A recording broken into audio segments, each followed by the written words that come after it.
it is okay if people leave. What's not okay though, if they're leaving because of their leader. People join companies, they quit leaders, right? Hmm. So we got to look at it and say, what are they leaving for? And if it's the leader, that's a problem because we hadn't gone through the process the right way.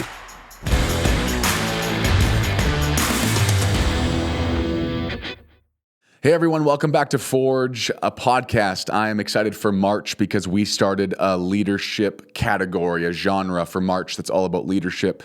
You've already heard from me and Jeremy Foster. You've already heard from a staff meeting that I did all about tone. You've heard a few different things, and today we are jumping even more into it with another guy from Maxwell Leadership in Chris. You guys have heard Chris before. He was here with his wife. They were already on the podcast once, and now I asked just me and Chris to chat about some business stuff, some leadership stuff.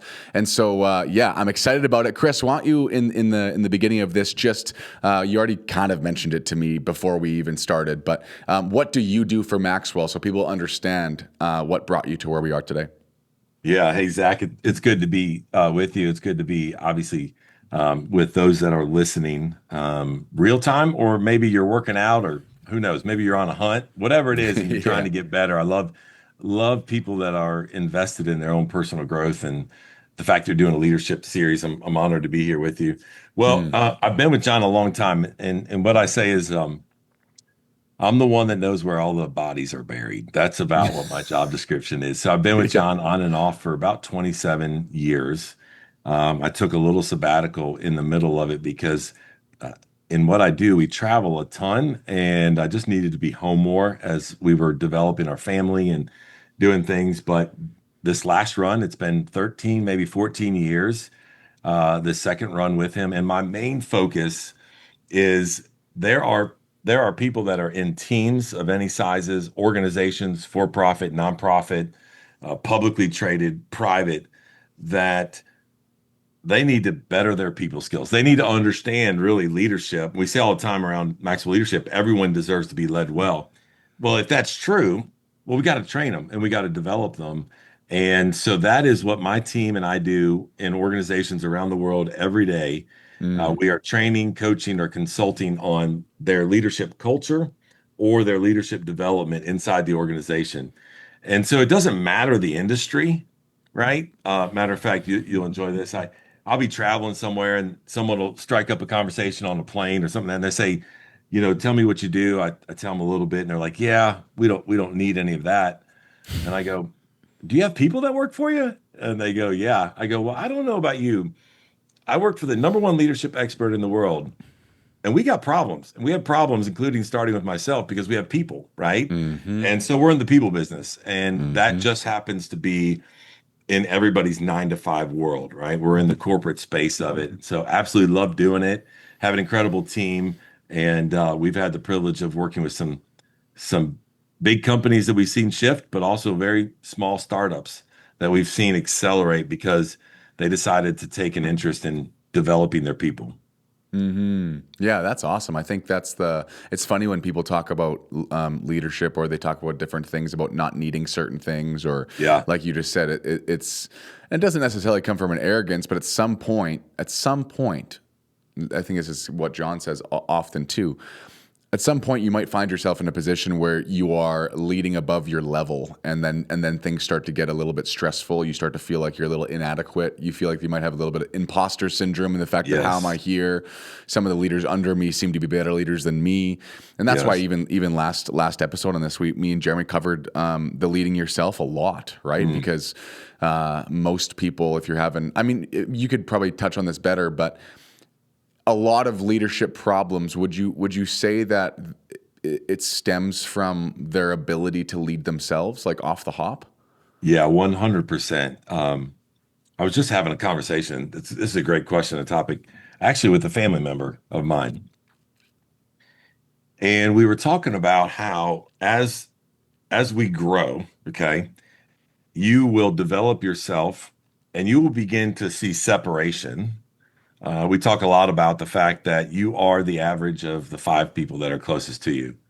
So if those 5 people are interested in developing themselves and growing, whether it's spiritually, whether it's financially, whether it's leadership, you're going to Hmm. become the median of that. if you continue to develop and put yourself in groups like that, you begin to separate yourself, right, from other maybe friends you had or other peers you had at work.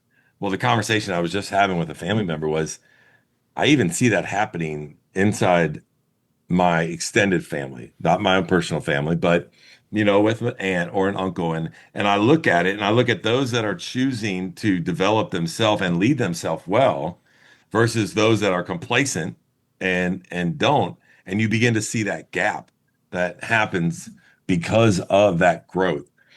What breaks my heart is, to answer your question, I think a lot of people are completely unaware of what it looks like to be on the other side of their leadership because they're not open to growing, to being challenged, to becoming more social, awareness, having social awareness, on personal awareness.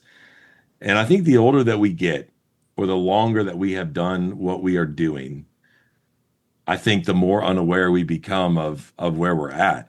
Mm-hmm. And living in John's world, we call this a leadership bubble at times because it one of our values is personal growth.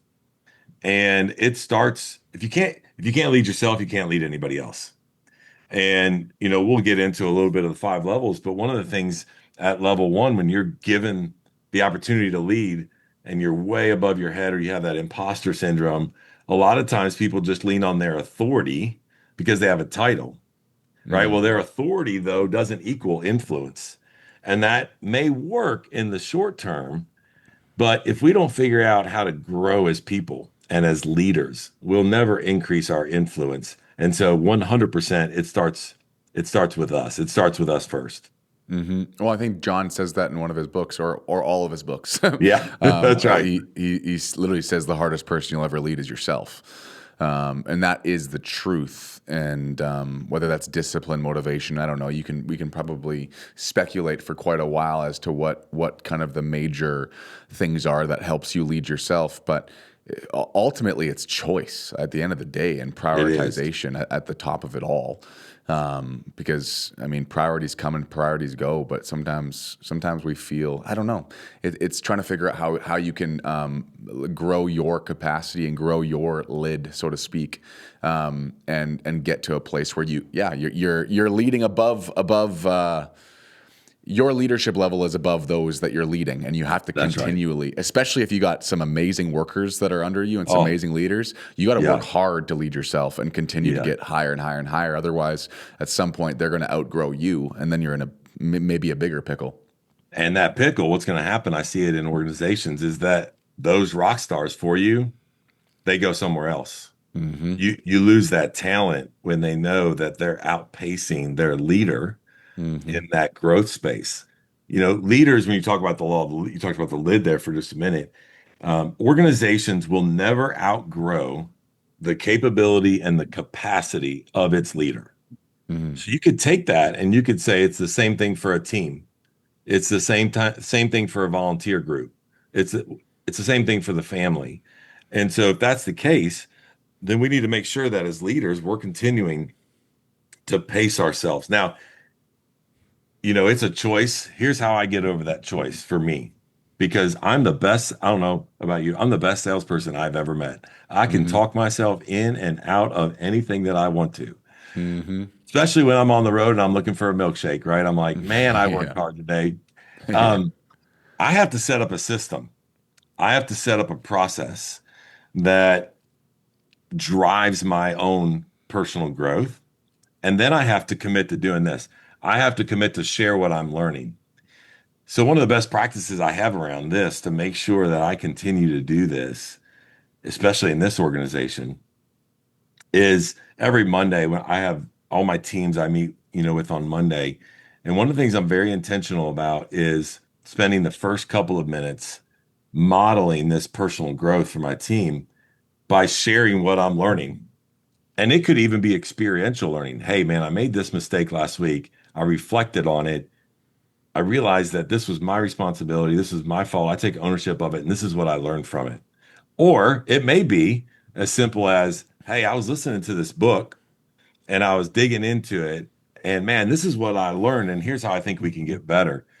So if I have a system and a process in place, it helps me, to your point, keep the choice that I've made to devote to self leadership Mm. in place, because I have a little phrase that is, you lead where you're strong, you team or put a process in place where you have opportunities for growth. And I may not be the most disciplined person towards personal growth. So I have a system and a process in place to help me keep driving that. Yeah. And what is that process? Because I think everyone's always wondering what that is for everyone. I mean, if you're a pastor, your congregation are asking, what do you do to get into the Word? What do you do to get into the Bible? Yes. So, Yeah. what's your process that helps you? Because I think I find it seems like, and this is just my own speculation a bit, or maybe observation from the leaders that I've met and the people in the rooms that I've been in, but it does seem there's a large majority of people that have ADHD in leadership of some sort, right? Yeah. Like, Yeah. if you want to say it that way, like I always joke that I have a lot of things in the fire right now, like tons, and Yeah. and Lots sometimes of it plates can. spinning, right? 100%. And sometimes it can feel like you never come to fruition with them because you have so many ideas coming in, and it's like books, right? Like I'm reading 10 books right now, probably because I dropped that one. I'm on chapter 5 of that one, and now on chapter 2 of that one, chapter 3 of that one, and that's just how I work. And Yeah. it's a superpower, but it also is a detriment because if I'm not careful, I don't really get into very specific structures of really leading myself purposefully rather than just like, oh, squirrel, let's go chase that for a bit. Oh, squirrel, let's Right. go chase that for a bit. It's all beneficial, but I guess Right. long story short is what is that structure for you? Because everyone, I think you said you were very similar to that when you were here at Springs a little while ago too, ADHD and Yeah. going everywhere with everything. So what does that look like for you? Yeah, it's a great question. And so not only do I have a bent towards that, but when you work for a leader like John Maxwell and Mark Cole, there's never a shortage of ideas that flow down to our leadership team. And so the word focus is not something we may live out around here, because he's never met an opportunity to add value to people he doesn't like. And he's like, here, guys, go do that. So it can take the place, the same thing as our personal growth. Um, a friend of mine has this saying that he calls it Tuesday's coming. He used to write a blog post every Tuesday, and he would say to himself, Tuesday's coming. And so I better figure out what I'm going to write about on Tuesday, before I get to Tuesday. So for me, it starts with the end in mind, meaning I know I've committed as a leader to model lifting my lid, to model personal growth by teaching the first 5 or 10 minutes of every meeting on Monday. That's my time. Now, could I absolutely wing it? Yes, I could. But since I know that's the end state, now I've got to make sure I'm preparing and doing it in a way that works with the way that I learn and the way that I think. Right.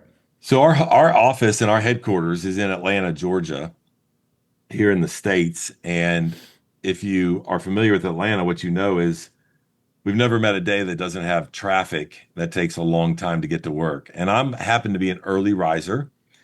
And so one of the things that I absolutely love is that in the mornings I'm actually in the car about an hour, and call it automobile university, call it whatever you want. But in that hour, I have I have Audible books that I'm working through. I have podcasts that I'm listening to, and I have a system to where I don't listen to music, I don't listen to anything else, and I go through that before I even get to my office every single day. If Mm. I'm on the road, because we travel quite a bit, I still protect that morning. I just do it in my hotel room, whatever I might do. So I do that while I'm driving so I can consume that. And then when I get to my office in Atlanta, I can have my quiet time, my spiritual development. And then before the chaos starts with the team and everything else that's going on, I've spent probably an hour and a half, at least 4 times a week, developing myself and my thought process. The other thing that I do is I challenge myself to learn from people that are not like me, to Right. learn systems and processes and leadership principles and whatever it might be that maybe for me opposite of me would be not a believer, maybe running a completely crazy organization. But I want my mind to continue to be stretched because I mentioned earlier, we're kind of in a bubble, right? And if you stay in it and you begin to sound and think and say the same thing over and over again, I don't think that's for me the best way to challenge the way that I think and grow. Mm-hmm. And I don't believe also that as a leader in any part of an organization, that I can continue to drive strategy inside the organization without having consistent daily leadership behavior. Right. And I'm sure Jeremy probably, who's a phenomenal leader himself, hit on this as well. You can't give what you don't have, right? So Mm-hmm. as you got team members that are coming up to you and they're asking for a thought or an advice or, hey, what would you do here? What would you do here? I have just found that I'm a much better coach. I'm a much better leader when I'm pouring into myself on a daily basis versus not. Mm-hmm. And so I have that system, and because of the commute, it happens to take place, in my vehicle every morning or in my hotel room in the morning if I'm on the road. Yeah, it's very similar to the way that I like to do it. I enjoy doing it that route either, or that way as well. The problem that I run into is retention, Yeah. especially when listening to something.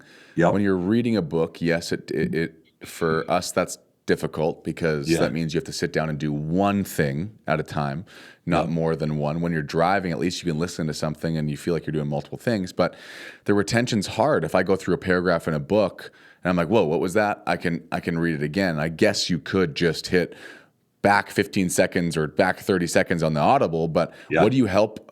Do you Yeah. find retention difficult? Yeah. Great question. So I currently use Audible quite a bit, and there's actually a button on Audible that I hit that marks the book at that point. And Mm, so what I do is I'll go through a book, and here's a couple of other things to add to that. So if I go through the book on Audible and I really like it, I then order the book. hmm. And then what I do is I go through the book, listening to it, but reading the book itself with a pen. So it still helps me, to your point, not get distracted and go, did I just read that paragraph three times in a row? Right. And be able to notate it because now I'm listening to it. But I will, after I'm done with a book or a content piece on that Audible, I'll go back and look at all the bookmarks that I laid down, and it plays it for you. I can't remember. It's like 15 seconds on the front end, 15 seconds on the back end. But that principle that I wanted to grab out of there is then notated. So what I do is in my vehicle, I just hit that every time I hear something. I hear a quote, I hear a thought, I hear a principle, and then when I'm done with it outside of the vehicle, right? I'll be at my desk. I'll play all of those bookmarks, and then I will track all of those in Remarkable. Because the other thing is that for me, retention, I have to write it. So I could type notes in, but I forget it faster than if I write it. Right. And Yeah. so it's just right. So I just use a Remarkable, and I do that. The final part, and you know this, is that when we teach something, then we know that we've learned it and we're able to communicate it in a way that other people are able to learn from it. So Yeah. I try to, that's that Monday thing. I try to go, man, what was it that I learned? What was the big takeaway? And what do I want to share? What do I want to teach? What will help my team in this moment? And that helps from a retention standpoint. I'm going to shift gears for just a minute. Even in organizations, if you're leading an organization, we experience things every day that some go well, some don't go well. And we have all these different experiences. Experiences are great, but they're not teachers unless you evaluate that experience, unless you spend some time reflecting on that experience. And so I'll do that sometimes at the end of the day. I'll just take about 20 minutes and be like, man, what happened today that went right? What went wrong? But like, what were the principles behind it? And try to reflect on it, Right. again, writing it so that I can recall it faster than just remembering that experience. Hmm. Yeah. There's I mean, I'm married to a teacher. You met Jess, obviously, Yes. and so when I the other day I came home and she's great. She keeps me honest. She keeps me humble. She keeps me everything. Strength to my weaknesses. It's I love it. fantastic. And So I came home. I'm like, it's crazy. She's like, what? I'm like, my memory's gotten a lot better recently because I've just started writing things down. And she just like looks at me like I'm the biggest idiot ever. And I'm just like not in a loving way. If you can look at someone in a loving way like that, but not like an idiot. But she looks at me and she like brings in the Yeah. educational background definition as to Of what why kind of that's learner that is happening. to Yeah. write. And I said, I don't know, but like I was going through our monthly budget and going through our finances, and I was writing down expenses and writing down in my remarkable as well, and I was writing down this and writing down that. And I'm like, now I could have a conversation with you about it, and I could give you every number almost down to the cent just because I did that. And I struggle in the past because in the last 3 years I've taken over quite a bit, and it was a sprint when I first started just to get to where I felt I needed so that I could breathe. You're trying to you were treading water as fast as you possibly could to keep your head above water. Yeah. Yeah, and then obviously the better you do, the more the organization or ministry or school grows, and the more that it grows, the more that it requires you to continue running and making sure. And I mean the sprint and the run. Oftentimes, I would say it happens because I lived a little while of procrastination, and that's why I'm sprinting now, right? Yeah, I think like you said, if we really get into an hour a day, half an hour a day, I love what John says, and I stole it a while ago. He said I could steal anything that I want from him as long as I give him props the first time that I use it. So that's my rule. I always do. So he just said, go do the minimum, and I was just like, wow, what a. It's so funny when a man of excellence like John Maxwell says, go do the minimum. Because the culture makes you think that the minimum is the worst thing that you can do, but the minimum often becomes the most that people do. Yeah. And so you might as well just aim for the minimum at first and then move up from there, right? If it's 10 minutes a day, then it's 10 minutes of leadership a day. If it's an hour, it's an hour, right? So that's helped me a lot. Well, okay, let me build off these two things really quick. I'm going to tell you two stories. One, building off of what John talks about. Some of you may have heard this, and Zach, you may be familiar with it, where he talks about his rule of 5.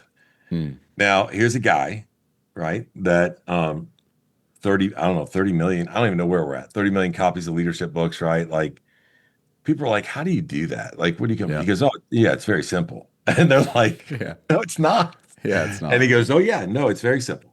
He goes, I have a rule of 5 every day. And they're like, what do you mean? And these are his minimums, to your point. Every day he writes something, page, paragraph. Every day he reads, right? Every day he's asking questions. Every day he files, and every day he thinks. And so he goes, you know what every day means? Every day. Christmas, my birthday, whatever it is.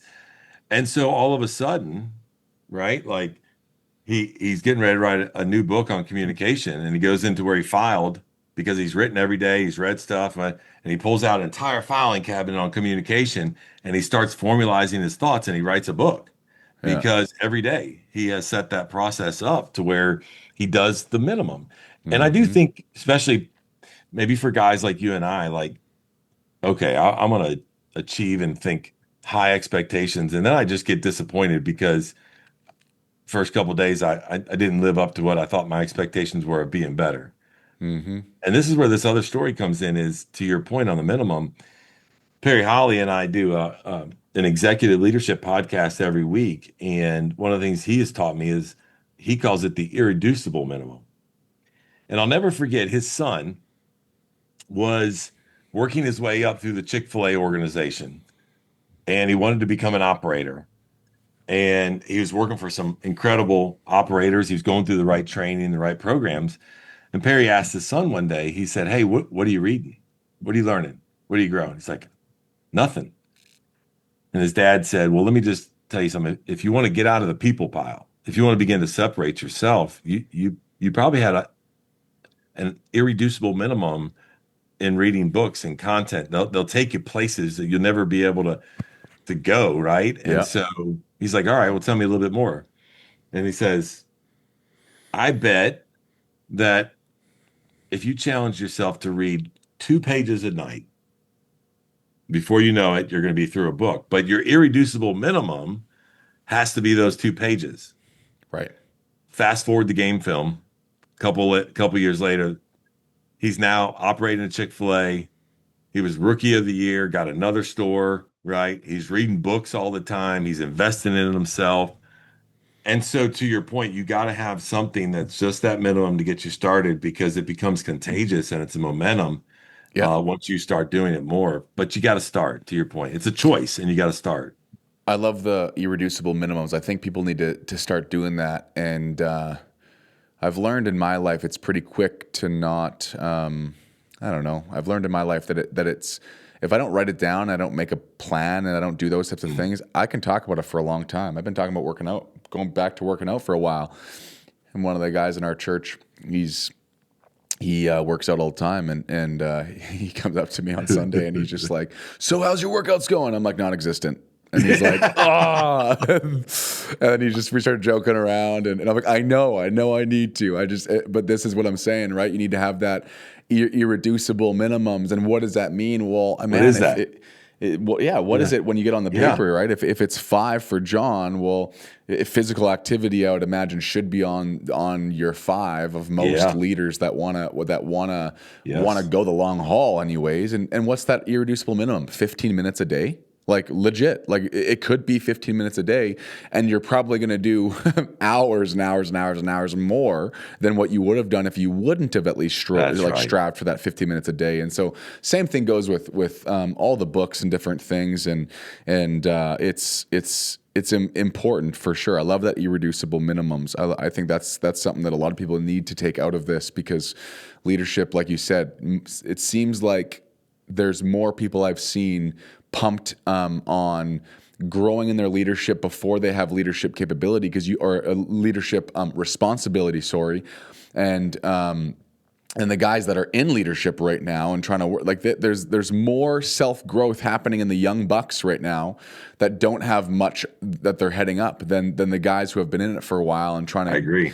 get over that. And it's great for the young guys, but and I'm not even saying old guys are the other side, but I'm just saying the guys that are legitimately in a leadership responsibility role right now.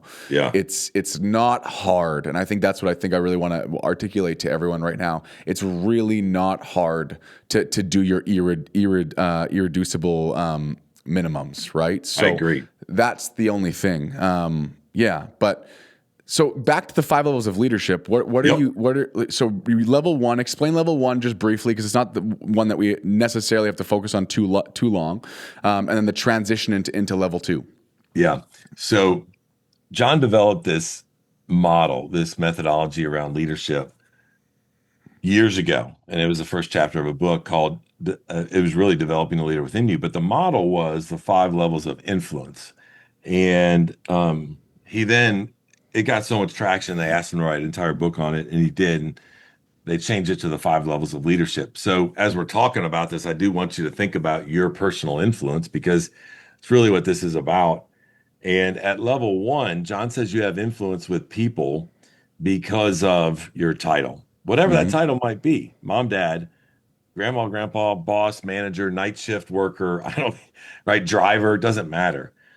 But you've been given that title, and there's a lot of great things about that. And, I mentioned earlier, kind of, authority is not the way to gain influence with people. And at this level, I've seen organizational leaders around the world continue to just lead based off of their title and not truly understanding influence.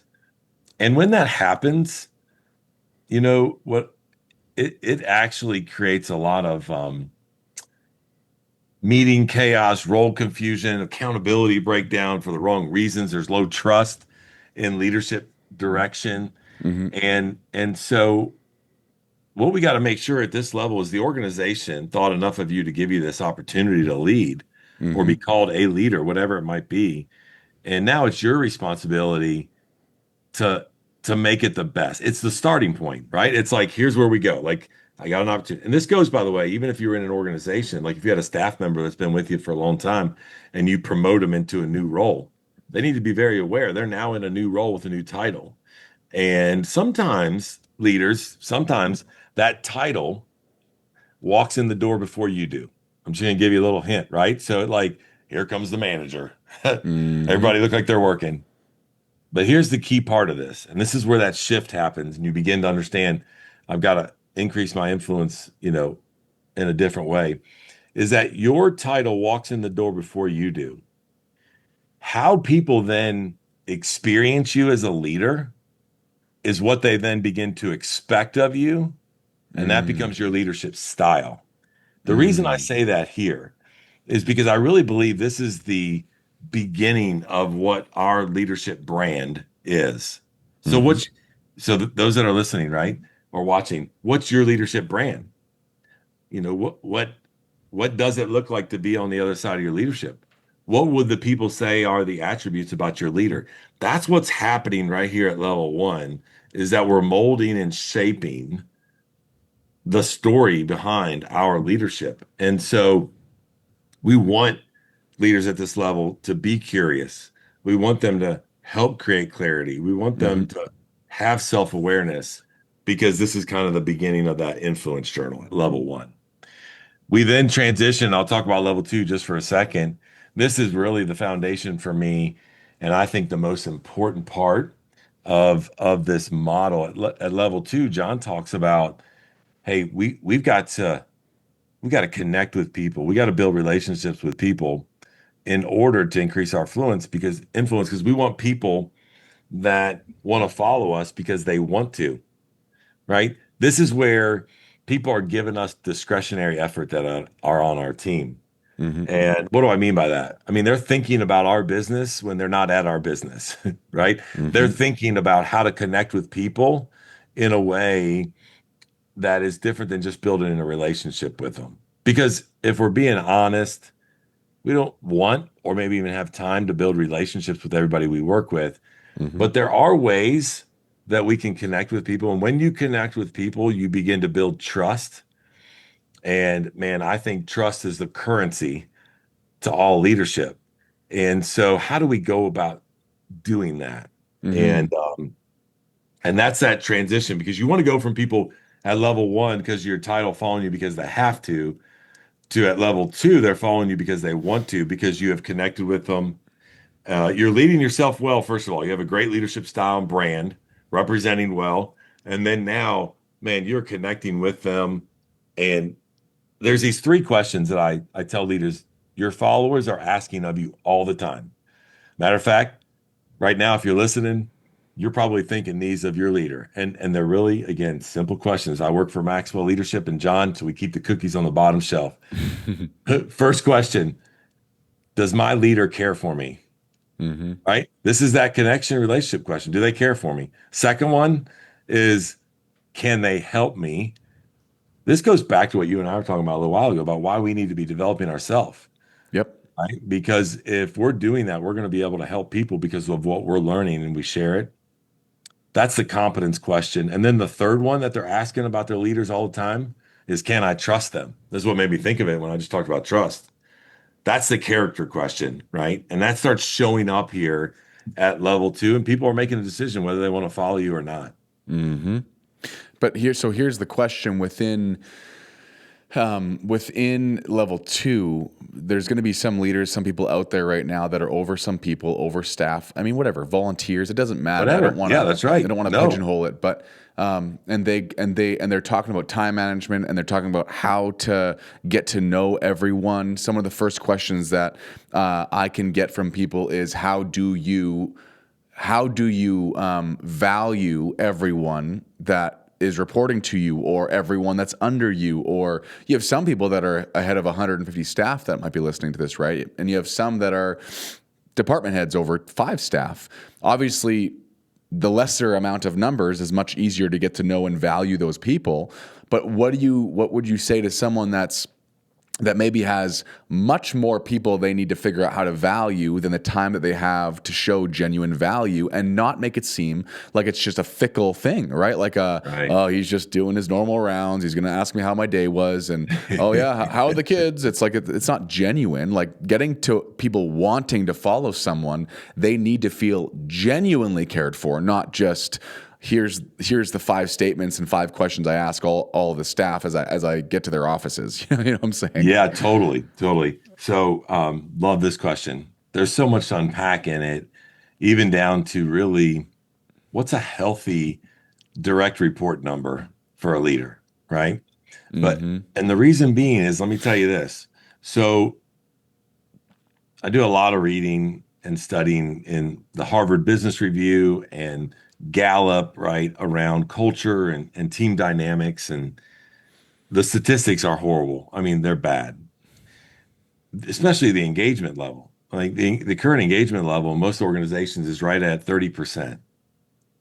What that means is, 3 out of 10 of your people are engaged. The engagement of your people come from this level two of where we're connected. But the responsibility of their engagement level is with their leader, not their leader's leader. Mm. Okay. So follow me for just a minute. I report directly to John Maxwell and Mark Cole. I have a team of great leaders. Those leaders are not engaged because of their connection and their relationship with Mark Cole and John Maxwell. Now, they believe in our vision and our mission, right? They're engaged because of me. Mm-hmm. And then you take that down a little bit. Their leaders are not engaged because of me, they're engaged because of their leader. The reason I say that, and this is why it's so important, because you want to do, Andy Stanley said one time, and I just have never forgotten this, you want to do for one what you wish you could do for many. Yep. Well, as leaders, we need to understand that because we cannot be everything to everybody, especially on a large team. And that's why it's so important to truly understand from a structure standpoint what is a healthy number of people that should directly report to you as a leader because they're your responsibility. They're your responsibility to then go and replicate leadership and replicate communication and Mm-hmm. to replicate the vision to their team. And then it cascades. And one of the things that we find in organizational development is that you you're much younger than me, but back in the day there was this game of where you I don't know if you call it telephone tag, I don't know what it was, but you repeated something and it went around the circle and you came back and it didn't even sound anything like it was when you first started. Oh yeah. Yep. That happens in teams and organizations all the time. Mm-hmm. Okay? We were working with an organization just recently, and one of the first things that we do is we go in and we discover through a culture assessment. And it's a short 40 question assessment that we send, and we break it out by departments or whatever verticals. And they chose to leave an open-ended question at the end that says, "What is the vision of our organization? Like, what are we here for?" Now, this organization repeats that over and over and over and over again. You would have been amazed at some of the responses. Was Hmm. not even close. Was not even close. And it broke the heart of the leaders. Like, what do you mean? Like, we spend so much time. And it Yeah. just really went to talk about, yeah, you may, but are your leaders repeating it? Are your leaders leading the same way? Are they driving for trust? Are they driving for valuing their people to your point?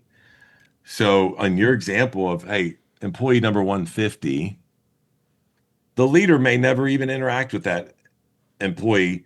And when they do, I want them to be authentic. I don't want them to be a systematic 5 questions and talk about the weather, and their family. I just want it to be authentic to who they are so that when they do connect, what they see in that leader lines up with what they've been communicated to and how they've been led over time, which comes back to why I think organizations ought to have a common language around leadership. Because if not, if you don't have a system and a methodology of how we lead here at whatever, what ends up happening is we have an incredible leadership team.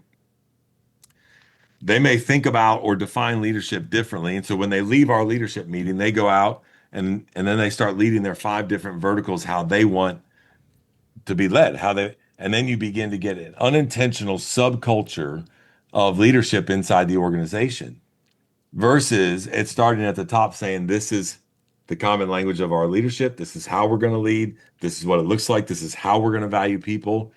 Now, will it be perfect? No. Because Mm-hmm. listen, I work for the number one leadership expert in the world. And like I said earlier, we got problems. And so, but it's always a work in progress. But I think that was a long answer to say, I don't think that you can do that. I don't think you can get to 150 and you're valuing them because I think that's impossible. I think we've got to empower, develop the leaders that are on our team to be able to do that Right. in the way that the organization wants to do it. Yeah. So in other words, in a simple, very simple way, you're just saying, I think I could be wrong. Correct me if I'm wrong. I think in one of my conversations with John, he talked about direct reports being like the top number he would think was 5 or something like that. Like it Yep. wasn't much more than that. I mean, I could be Yep. wrong by a couple. No, it five to seven is Yeah, seven would be a high number. yeah. So in other words, leaders who are listening to this right now, who are in a space where they have 5 direct reports or 7 direct reports, Hmm. basically those direct reports are the ones that are going to the people under them in the staff and continuing to build that level 2 relationship That's right. kind of for the leader. So in other words, if I'm talking about for me, it's like, okay, if there's someone under me that's leading 5 other staff, well, I want to do my best to make sure that I mean, not only a level 2, but I work Yeah. hard at valuing the direct reports under me, and they do the same thing for the direct reports under them. And that kind of cascading effect is what brings 100%. the top of the organization leader, that level 2, level 3. Your leaders do that for you, essentially. 100%. Yep. I Okay. love that. Yeah. Because as the leader, you are setting the vision. You you know what the calling is. You know where you want to go. You know how you want people feeling valued. So on your behalf, your expectation is that those 5 do it with their own style. Okay. We don't want a bunch of Zachs running around leading the church, Robots. Yeah. right? We don't want that. But the principles, especially when it comes to people-centric values and principles, are non-negotiables because think about this. I sometimes will ask leaders, let's go to the bottom of your organization. Let's take employee A over here on a team. And for 1 week, I'm going to move him over to a team way over here. And then I'm going to take this employee and move him back. Will the meetings look the same? Will the leadership language look the same? Will the expectations of accountability look the same? Will the expectations of how we value people look the same? And if the answer is no, then we've got to work on that, right? We've got to get that clarity. Um, One of the things that I do because it's so hard, right, to do this. It happens with repetition over and over. I start every meeting in my teams doing 2 things. One, I have them repeat our vision and our mission. Someone repeats it. And then we have 7 values. I have them read the 7 values and I have them pick one and say how they saw it lived out last week. Every meeting. That's how I start my weekly meetings. And so even with that, we're still not getting it. And so there is a communication and a clarity challenge. And I think we have to ask ourselves a lot is how clear are our people on our expectations? Because when we have expectations and then we define reality, the bigger the gap between the two, that's what I call the disappointment gap as a leader, right? Like we got to make sure. And so if we're not repeating it, we're not setting expectations, then we definitely need to understand reality is not even going to be super close. I have a Mm-hmm. fun little thing that I do with my team in my one-on-ones to make sure at least I'm trying to get clarity around this, not only what I'm communicating, but how they're receiving it, right? Because I don't think I've ever communicated something that wasn't clear, but that's what's in my head, Of not what course. actually comes out of my mouth. And so not in a demeaning way. This is just they know this. I say, tell me what you heard me say because I need to make sure that I articulated it properly. That's one thing that I do to drive clarity. The other thing I do is and I have fun with this is I always ask a scale of 1 to 10 with no sevens, how clear are you? Yeah. Now, the reason I don't let sevens is because what is a 7? Seven's in the middle. I call it Mm-hmm. Switzerland, right? And so if I get a 6, we're not done. We're still going to We still need to beat it up. We still need to get, if I get an 8 or above, we're good. Mhm. But I do little things like that. While it's fun, it's engaging. I do it for myself really too, to make sure that I'm communicating what I'm thinking Mhm. and that they're receiving and picking it up. So, clarity is a big part of that. And hopefully brings in self-assessment too, so you can see at Mm, least maybe mm, where the blind spots are in that moment, I guess. it's good. That Because is someone good. can, yeah, because that's self-assessment is it's a dying trait of a lot of people, it seems like.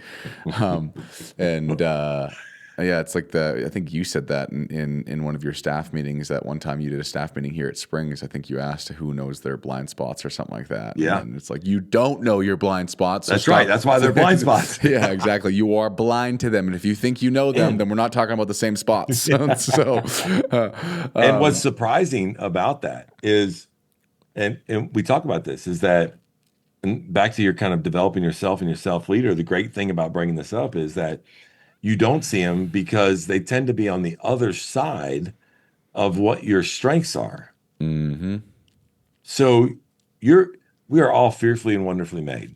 mm-hmm, And we've been created with incredible strengths. We don't need to be like somebody else. We need to lead exactly how we were wired. We do a ton of behavioral assessments, and people are like, "What's the best personality profile you've ever seen in a leader?" And I go, "Yours." yeah, Like, whatever yours is, yeah, figure out how to fine tune that baby and lead like crazy from that. But our blind spots, to your point, and the reason we don't see them is because we're just leading in our strengths.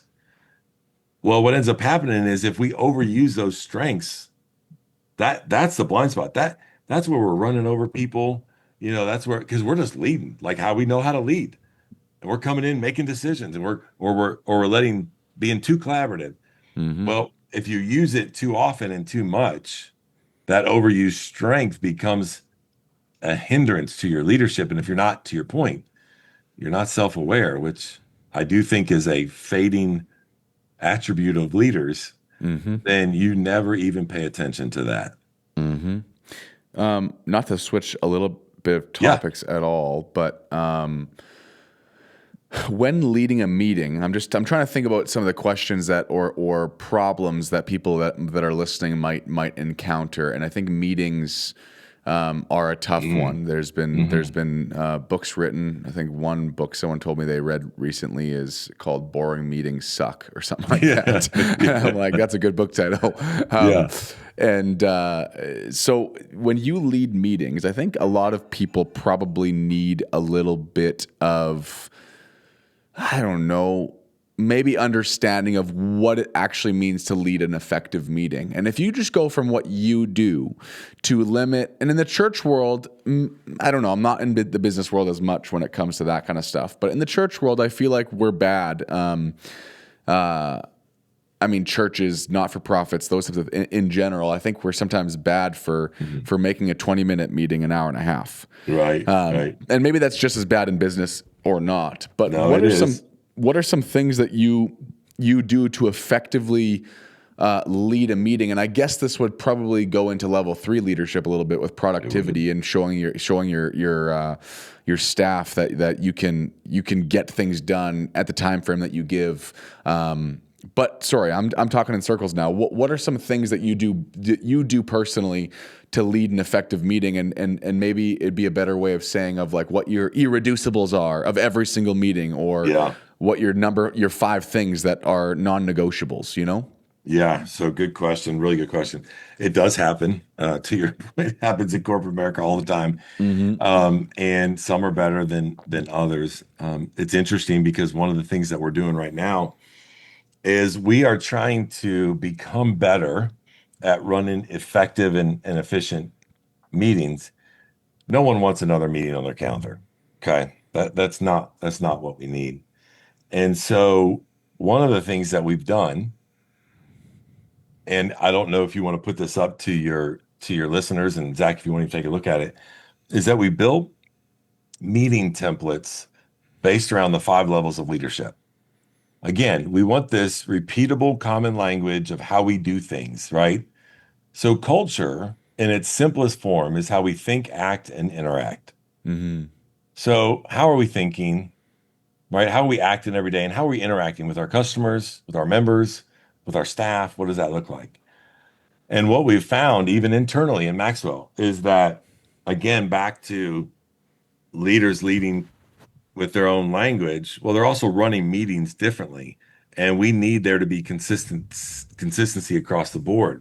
Hmm. So I can send you that document that you could post and put for download for all of your our listeners, and you can take a look at it. It's pretty simple. I actually Sure. just pulled it up. I just pulled it up right here where we actually broke it down and we say, hey, at our position level, what the team's looking for is clarity and expectations.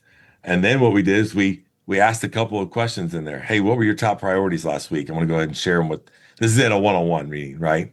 What are your key priorities for the coming week? Make sure on the same page. Level two, man, what's been completely energizing for you at work lately? What's been draining for you at work? You're finding that engagement. So we go through each level when it does that. When I run a team meeting, it's pretty similar as well. I start the team meeting with my first 5 minutes of what have I learned, trying to Hmm. model leadership because it's contagious. And so I want them to see that.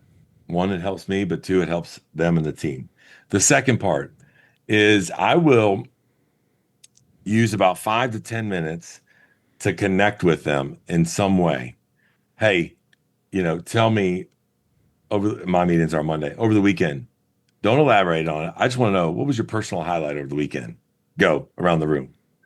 And I keep it very concise. Then, so I got this level two time. Then I move into my expectations level three.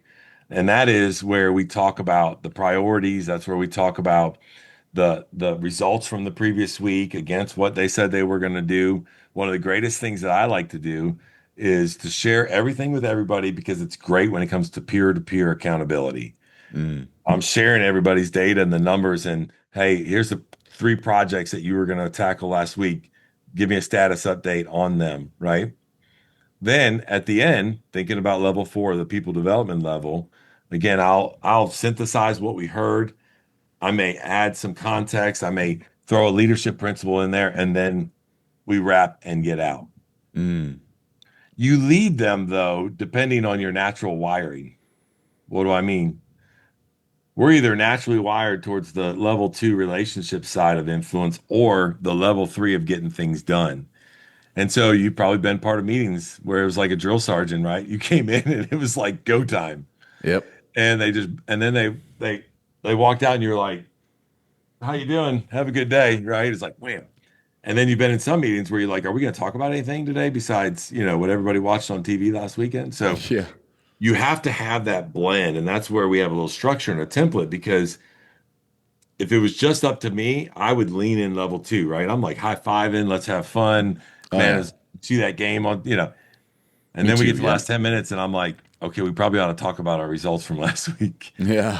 And so we have to help both sides. And the way to do that is to set up the expectations of how you want your meetings run. And so I've had our head of HR, when we send these templates out, we have like task meetings, we have team meetings, and we have one-on-one meetings.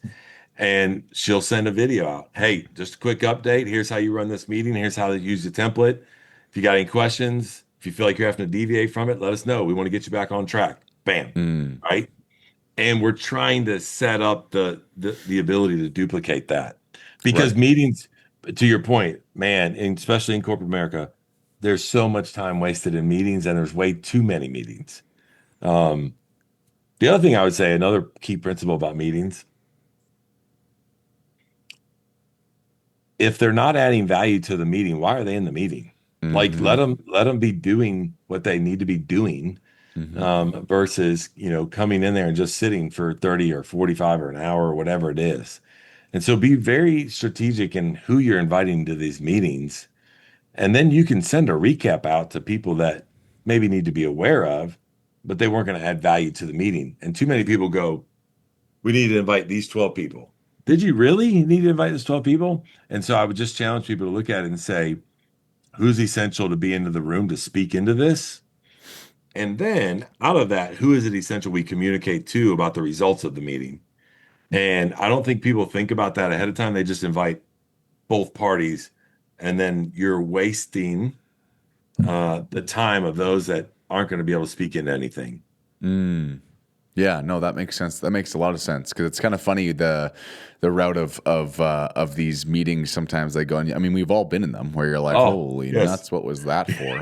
Like you're just like, I'll never get "Wow, that 2 hours back. yeah, was that a waste of time?" And for some people, and depending on what they're doing, how busy their week is, whatever it might be, it's like sometimes like time is extra valuable that week or time is extra valuable that month. And so you always want to do and like you said, I love the level 2 side of things. If I can go have fun and hang out and have fun, like that's what I would do the whole time. And then you Yeah. get brought back down to earth a little bit and go, whoa, okay, I gotta make sure that we're still getting what we need to get done. But that's where I think people we struggle a little bit in general with humanity. I mean, is that you get stuck, and I think the majority of people probably get stuck in the fun side more than the drill sergeant side. There's some people I'm sure that are very drill sergeant-y, but most people, if you're not leading it or because obviously your responsibility level goes quite a bit higher when you are the leader responsible for certain things. Well, now your time means that much more, right? Whereas before, where you were maybe the doer, your time's still valuable, don't get me wrong, but it feels like if you're in an unproductive meeting, it feels like a nice break.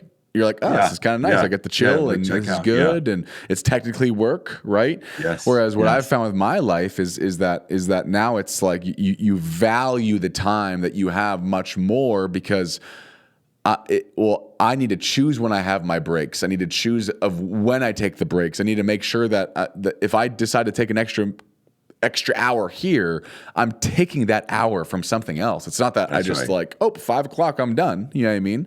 And so that's the interesting thing. I think a lot of people I think a lot of people struggle with it is just effective meetings and what to do if you are chairing that meeting right off the hop, how to keep it there, how to it's a big one, how to value but not get caught off the rails of going way too long on someone's personal weekend of what they did and how fun it was. And well, now you've been talking for 30 minutes. Right. Like, uh-oh. How do I cut them off? Yeah. Not even cutting them off, but sometimes we're bad at continuing the conversation. Oh, yeah. Because we just enjoy it. Yeah. Or you encourage it, or you think that there's a point in which, there's, I guess that's the dichotomy between level 2 and level 3. If level 3 is productivity and level 2 is value, so to speak, and making them like actually liked and want to work for you,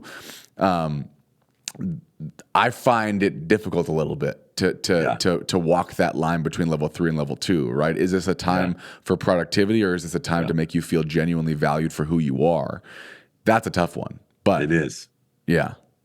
I'm sure it just goes, but one of the things an idea that people could use that are listening is give your team the right to ask you why they're in the meeting. Be open to that, right? Because if they have that doubt and they're wondering and they know they could get some other things done, then they're thinking about it already. And so number one, they need clarity of why you want them in there. So that's the first thing. But the second thing is you go, you know what? Maybe I don't need you in there for that hour. I'd rather you working on this, keep growing, right? To your point, you get that time back. And so I think there's some things that leaders can do that can help them have the right people in the room and run the right meetings. I used to, you'll enjoy this to your point, because we're wired a little bit the same way. I used to have literally my assistant set a timer.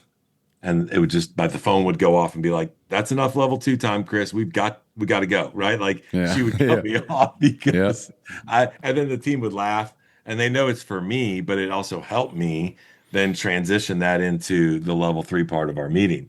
And so again, back to that, lead where you're strong, put some systems and processes in place where you might struggle, I think is key for everything that we do, including leading meetings. Mm-hmm.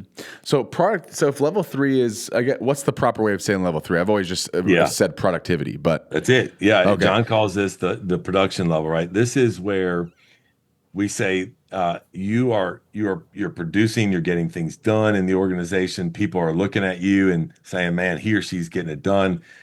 And people follow you at this level, or you increase your influence Mm-hmm. because of what you have done for the organization, not only personally, but also in and through the teams you've been a part of. And so this is where we talk about the fact that, hey, yeah, level two is great. We got to connect. But if we don't get to level three, none of us have a job. Mm-hmm. Right. So are we doing a really good job of setting up systems and processes and are we producing? Are we hitting our KPIs? Do we know what those KPIs are? Do we know, who makes the right decisions and who to take what to? And it's the way that we do things inside the organization is that level three production part. Mm-hmm. Mm-hmm. I And think that, it gives leaders credibility, right? yeah. Because you can be fun to hang out with, but you become credible when you have a track record of whatever getting things done means. Could be a revenue, could be a cost savings, right? It could be a Yeah. salvation number, whatever it might be you're working on. Um, it gives you credibility of influence when you're being productive. Mm. Mm-hmm. Yeah. The productivity I think is big. So when you say in your meetings, your timer goes off, level two times up, now onto level three.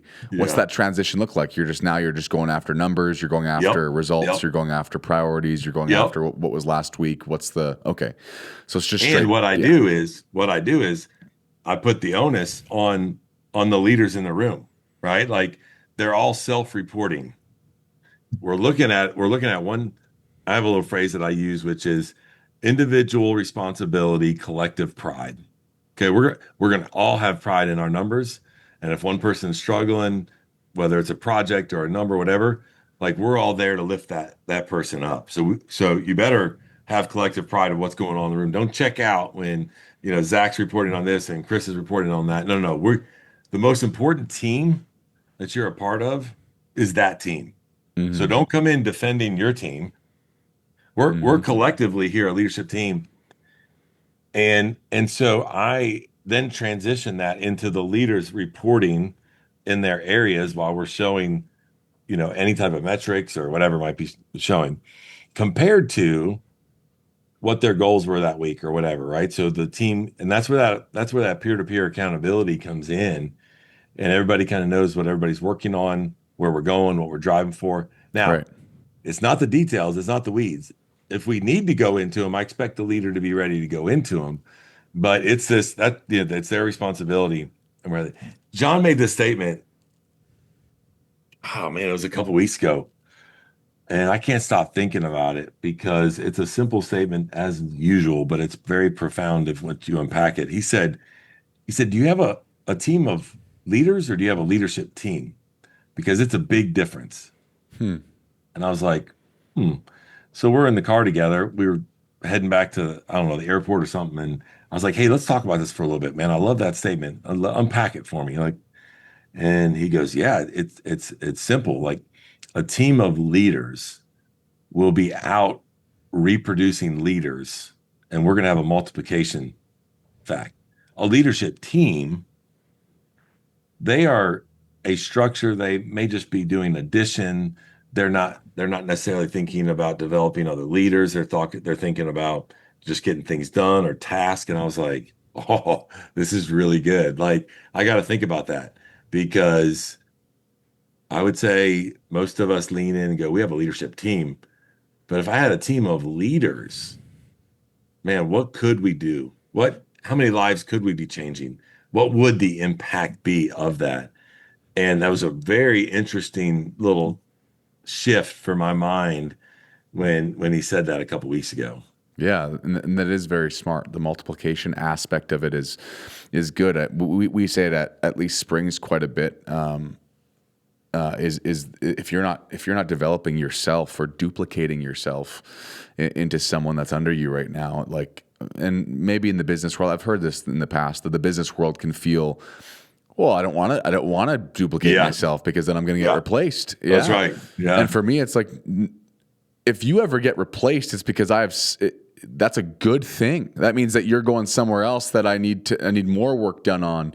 And to me, that's phenomenal. Like Yeah. the leaders that the leaders that I can move out of their position right now and somewhere else are the most valuable, because it's Yes. like, I know that where they're going next, they're going to again develop who's under them, make sure that the people that they have that do report to them have the capacity to be in their job, or at least one out of them could have that capacity / desire, because the desire is big in that too. We've I'm sure you've met lots of people that are just totally, and I love this too.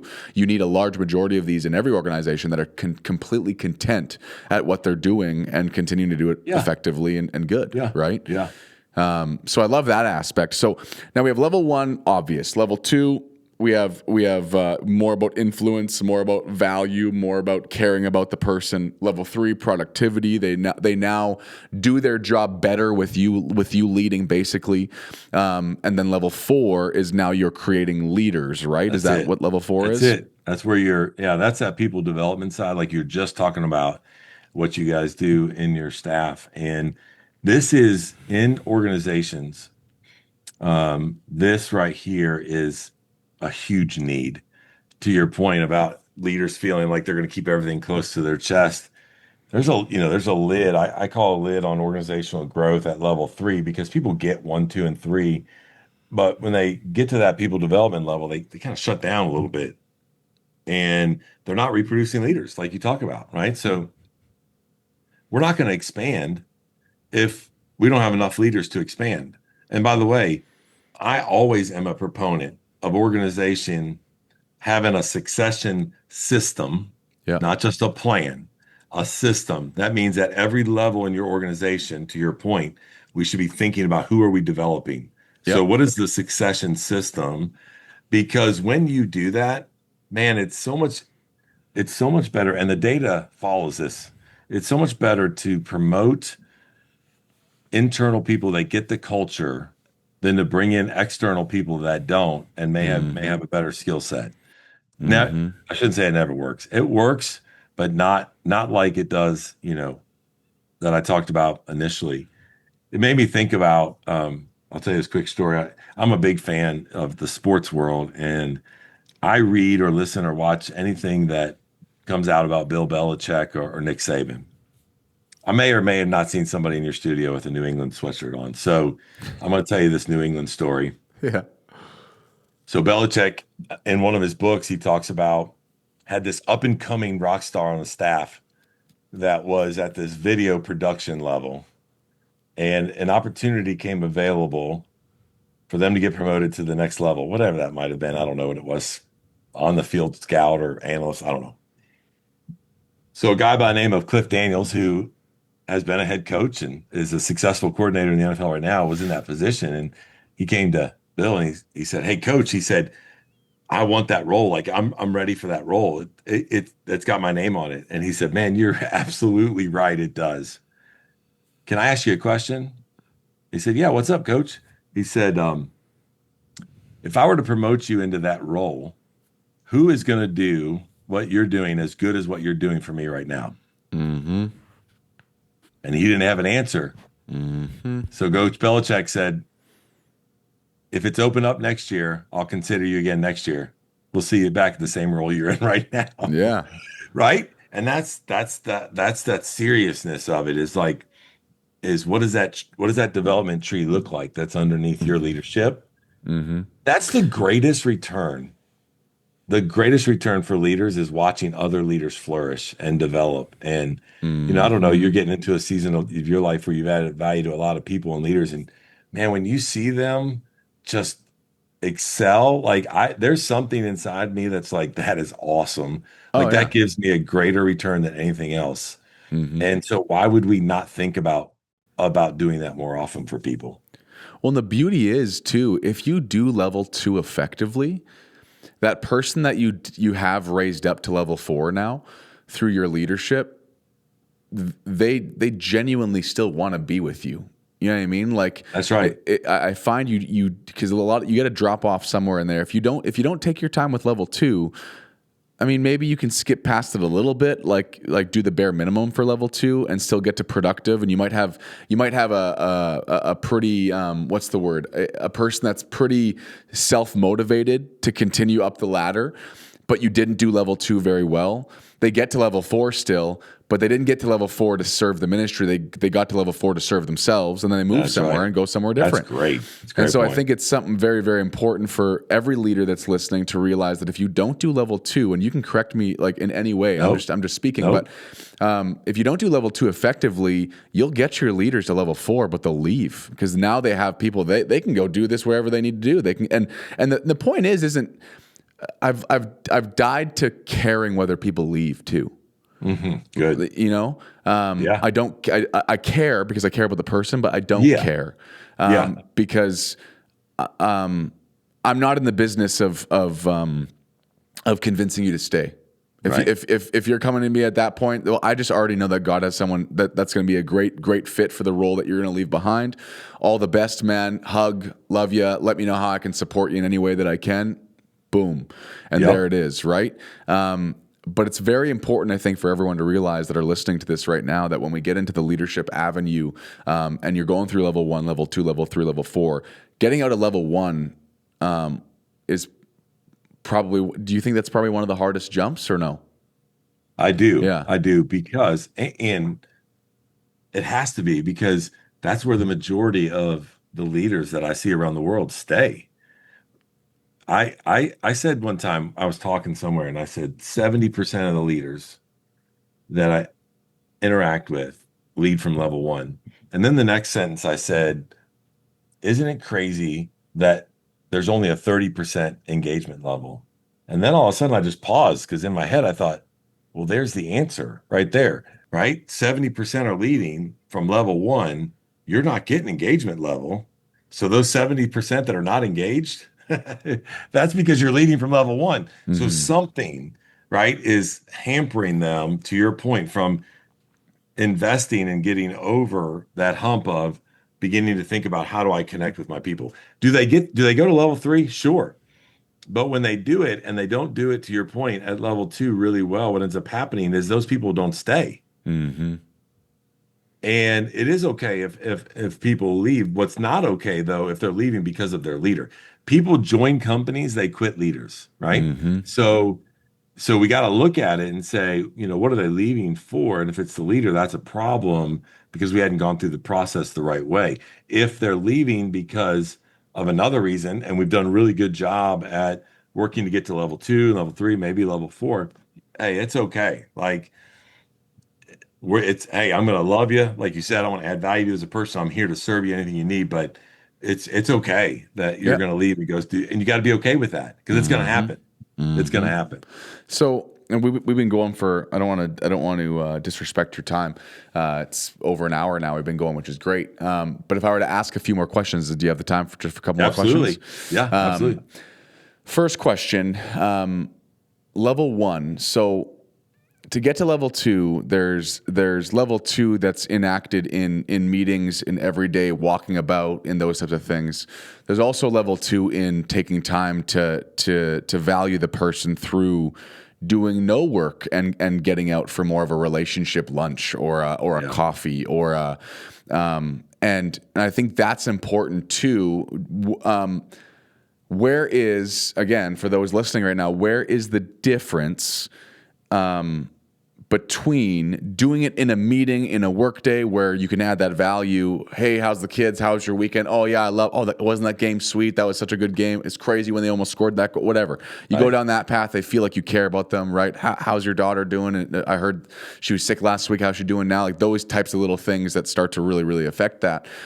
Where's that line between doing those things and what's more effective? And I know you're probably going to say, well, both, but where's the line between let's just go out and get a coffee and just talk about life or let's start this meeting for 10 minutes and really doing level 2 stuff? Yeah, I'm gonna say both and Okay. meaning this. I think both of those things are great. I think both of those things can be superficial or artificial. or maybe not Mm-hmm. come across as authentic, to your point. Mm-hmm. Where I think it can really be hammered home is in a couple different areas. Um, I think that in people in general, I think we have learned behaviors. I think we have our wired or natural wiring, and I also think that we have values. And we've talked about this as you've taken your staff and leaders through values card exercise. Those values are a decision-making filter for us as people, and they're Mm. different for every single person. So, as a leader, the greatest way for you to start to connect with your people is to understand those three buckets of your people. What are their learned behaviors over time? You're aware of them. Man, when they get backed into a corner, they're wired. Remember, they're perfectly and wonderfully made. Mm-hmm. Some of you listening right now, you may go, I don't think that's the case with my spouse. No, I promise you they are. But they're wired a little differently, and it's not personal. It's how they're going to come out in that moment. And we need to be aware of that. And then what are their personal values? I'm going to give you an example. I have a leader on my team, and she's okay with change, but she needs a little bit more time to process. She's a thinker, she's a wanderer. She needs a little bit more time to process with change. Mm. And because I know how she's wired, before I roll out a change, she's probably the first one to know, and she probably knows for weeks ahead of time. I'm just having lunch with her the other day, and we were having our one-on-one off-site, and we were talking about a change we're going through as a team right now. And she said, Hey, I just want to tell you I really appreciate it because you gave me a couple of weeks to think through how this would impact. Could we be doing it differently? And so when you rolled that out to the team, I was ready. I was aware. I didn't freeze up, and that is an example right there of understanding. Remember, not everybody in your team, your direct reports specifically, or depending on what size your team is, your volunteer group, understanding your people in those three areas is the greatest way for you to show them as a leader that you can connect with them to Oh, you go to care. level two. You Mm-hmm. care, right? You care. And so the other stuff is great. The lunches, the coffees, the meeting times, having fun, whatever, that's great. But you got to figure out, how do I do it on an individual basis? When I struggle sometimes with some of my team, the first thing I do is go back to a spreadsheet that I have that gives me an analysis of how they're wired, what do they value, right? What are some other notes? And I go, oh man, like I'm missing it because I missed it right here. Like Mm-hmm. I forgot that they're this logical, and in this situation, they're not understanding, so I do the work. And leaders, I would encourage you as you're listening to this. I think it's a great question, Tech, is the onus is on you. Yep. If you're, again, great philosopher John Maxwell said, if you think you're leading people and you turn around, no one's following, you're just out walking. Yeah. And so we got to go find our people. Yep. We got to go find them. And when you find them and you understand how God created them, you lead them the way they need to be led. Here's the other issue is that most of us, you talked about this in the beginning, people have been promoted into a position and they're drowning, and then they're having negative self-talk. Then they don't even know how to lead people. So what happens is that most of the leaders that we see are leading in two different ways. One, how they want to be led, which is kind of like the love languages, or two, how they were led growing up. Neither of those are right. Mm. We have to lead people the way they want to be led. Yeah. And that takes time. That takes digging in a little bit. That takes understanding the people. When you do that, along with the meeting stuff, along with the coffee and connect and add values, they will feel seen, valued, and heard. So what that lady was telling me on my team was, man, thanks for seeing me. Mm-hmm. Thanks for valuing the fact that I need change a little bit ahead, right? And then thanks for letting me speak into it after I've thought about it for a little bit before you roll it out to the team. That's what Mm-hmm. she was saying Mm-hmm. in that comment. And I think when you get there, that cements that level too. And I'm telling you, when you figure this out, those team members will follow you anywhere Totally. Yeah. The values because are very important. 100% they're following. People follow their leader before they follow a vision, right? Hmm. They do. They want to know. Like now, I don't want to put on pedestal, but that's not what I'm saying. I'm saying they answering those three questions we talked about a little while ago. No, of course. If Yeah. the answer to those three questions is yes, they're going to follow you. Yep. Yep. I love that. And I think that's yeah, I think that's very important for us to realize I didn't really like think about like whether I do something or whether on purpose or whether by accident with some of those things, right? Like Right. you can value someone in the midst of the work and do that level 2 work without it always being fluffy weekend talk That's right. and that. That's right. And we do that, but it's so important for people to realize that understanding your person, understand their personality, understanding their values, and then actually treating them in the way that their values push and their personalities are good with, well, that does a lot of value and does show that you care about them because they're like, well, yeah, this guy knows that I need a little extra time, or this guy knows that I need a little more time to mull this over before everything happens, or I love to have that say in some of these things, or I think it's very, very, very important. Okay, last question, and then we'll wrap it up. Level 4. So you talked about there's level 2 in a meeting, there's level 3 in a meeting. Do you have level 4 in a meeting? Is it reserved for some meetings with the ones that you know are at that level 4 or close to that level 4? What does a level 4 meeting look like? Yeah, great question. I think that we should be very intentional as leaders of always, when you're leading a meeting, always sprinkling in opportunities for your team to learn. That's why I share in the first 5 minutes. Now, that's just little touches of developing them, right? You can't be very intentional about the level 4 in a team meeting. Most all of mine are done in a one-on-one setting.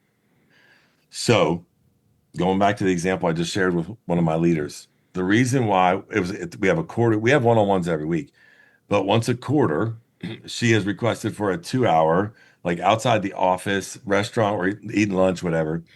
And the sole purpose of that is to begin to then develop her as a leader.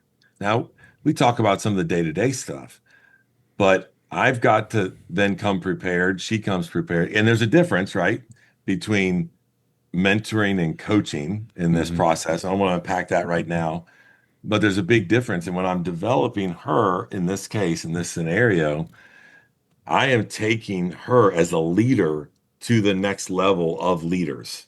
Right. So we're talking about how she's showing up to her leaders, how she's developing her leaders. Hey, I see this. Have you tried that? And I'm pouring into her in this situation to become a better leader. So great question. I think you should always be sprinkling a level 4 touch into your meetings because you want to add value to people and you want to help develop them. But the real work for me at level 4 is done in the one-on-ones with your team. And that's exactly that answers the question perfectly, because I think a lot of people get so stuck in teaching and imparting information that they have. And sometimes we can do that blindly as leaders, where it's like, but what information do they need? You know what I mean? Yes. A lot of the time we get so stuck in, look what I've learned, What do you look what want to I'm tell reading. them? Yeah. Yeah. And it's like, well, you go on a quarterly meeting now and you have that conversation, and now you're doing the exact same thing, but you're doing it in a personal level now to look at them and go, okay, tell me about the people you're leading. What are your biggest problems right now that you're seeing? What are the hard ones for you to get over? And then in that, the questions come, the conversations come. And I think that is a very organic way. It makes complete sense of kind of showing that level 4, because not everyone gets to level 4. No. And of course, level 5, we're not even going to talk about today, because level 5, Right. You're told you're level 5. Typically, is how level 5 works, right? A lot of anyone who says themselves they're a level 5, I don't know. Run. Yeah, I'm a level 5 leader. It's like, okay, That's right. yeah, I know. So you'll get told that you're a level 5, and you'll know it later in the influence that you have in the realms that you lead in. I think that's really, really, really good, and we could talk for hours, Oh, and yeah. I don't Yeah. need to put a bow on this conversation because there's so many bows within the conversation from you, and I appreciate it. Absolutely. I appreciate you being with us today, and I know a lot of people will enjoy what they heard. So thank you, thank you, thank you, taking time and sacrificing that for Springs and for the people that watch the Forge podcast. Man, absolutely. You and I talked about this before we got on. Like, this is why we do what we do, right? Mm-hmm. Like, share what we're learning, add value to people. I remember. I'll close with this. So, and thank you for the opportunity. Mm-hmm. Daniel Goleman is a guy who's written a ton of work on emotional intelligence, and if you're listening and you say, "Man, this leadership stuff, it could be a little soft or it could be a little theoretical." I think it's extremely practical. I think it's an essential skill. And he says this. He says 90% of our leadership success is tied to our emotional intelligence. And Mm. that's what we've talked about all day today. That's it. That what we've talked about is growing in our emotional intelligence. Mm-hmm. And he says 90% of our success. Now you can define success however you want, Mm-hmm. right? But whatever that is for you, 90% of it is your ability to have strong emotional intelligence. And the way to do that is to continue to strive and drive yourself and personal growth. So, man, thanks for the time. I love the topic. Like you said, we could talk about this for Oh, another couple hours, totally, we but could. we got to wrap it up. So appreciate What's you. Thanks for all that you guys are doing. Oh man, we love it, and I appreciate your guys' partnership and always gleaning wisdom from everyone that I can, and you have a lot to share, and I really really appreciate that. You said what was that guy's name? The author for the emotional Yeah, intelligence. Daniel Goleman. Okay, Okay. Last name Goleman. He is probably one of the most profound authors on emotional intelligence. what's one book that you think people should get from that author? I think it's Emotional Intelligence is Okay. one of the books. If you Google emotional intelligence and Daniel Goleman, it'll take you right to it. Okay, beautiful. That's how it works. I'm just going to speak to those that are listening to the podcast right now, those are watching Forge, wherever you watch. Thank you for tuning in. We are very appreciative of obviously you listening in, you sharing this. Like always, I'm not gonna beat a dead horse. Obviously, your participation in sharing this to your socials, to your friends, to everywhere that you can think of will help us get not only leadership talks through, but these are leadership talks that are based on biblical standards and biblical teachings of Christ, and ultimately, and I think that's something that takes you a lot further than a lot of the behavioral modifications we see around the world. This is right from the Bible. Whether we quoted scripture or not today, it is Jesus walking, the best leader ever, and that's where we get these principles from. So share it, like it, subscribe. From us to you. We'll see you again next episode. Take care.